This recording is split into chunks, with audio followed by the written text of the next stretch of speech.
pažnju posvećuje medijima. Kada sam ja krenula na studij etnologije, arheologije i povijesti 1952. godine, moji kolege iz Koprivnice su mi proricale propast. No nisam propala, iako mi nije bilo lagano. Nastavničko zvanje nije niti lagano, niti unosno. Za njega se traži mnogo učenja, a od stručnosti nastavnika ovisi naše gospodarstvo. I ono se ipak ne cijeni dovoljno, iako dobro školovanih stručnjaka svi imaju koristi. Danas u Koprivnici i Podravini rade izvrsni povjesničari koji predvođeni doktorom Hrvojem Petrićem neće skrenuti sa pravoga puta, a vjerujem da je tako i u drugim područjima, osobito na području ekologije. O mojem životu se mnogo zna. Opisala sam moj put od etnologije, arheologije, povijesti, radničkog pokreta, gospodarske i socijalne povijesti do onih tema koje me danas zanimaju.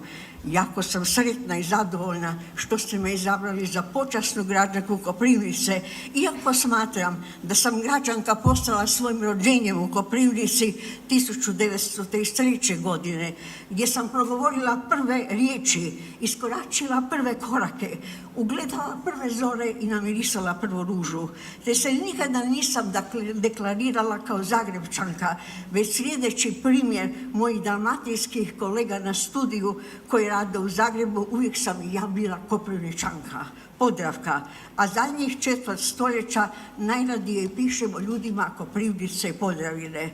Što sam učinila na području povijesti? Ne mnogo i ne dovoljno.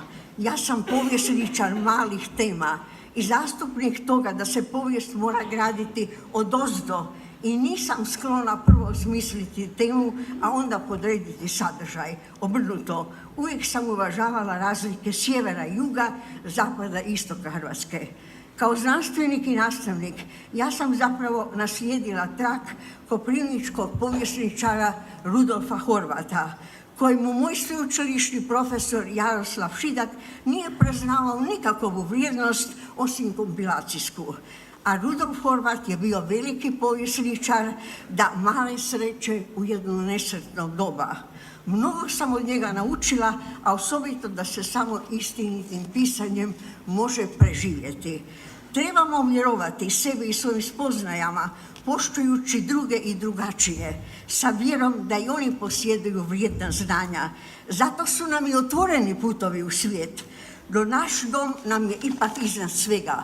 Hrvatska je lijepa zemlja, a Podravina sa svojim gorama, vodama, ravnicama, ali i šumama, svakako je u tome na vrlo visokom stupnju. Samo treba o tome pisati, reklamirati kulturne i prirodne vrijednosti našeg zelenog kraja. I ako već odlazimo iz zavičaja, treba se u njega vratiti i tako se odužiti za ono što nam je taj zavičaj dao dok smo bili djeca. No i priznanje zavičaja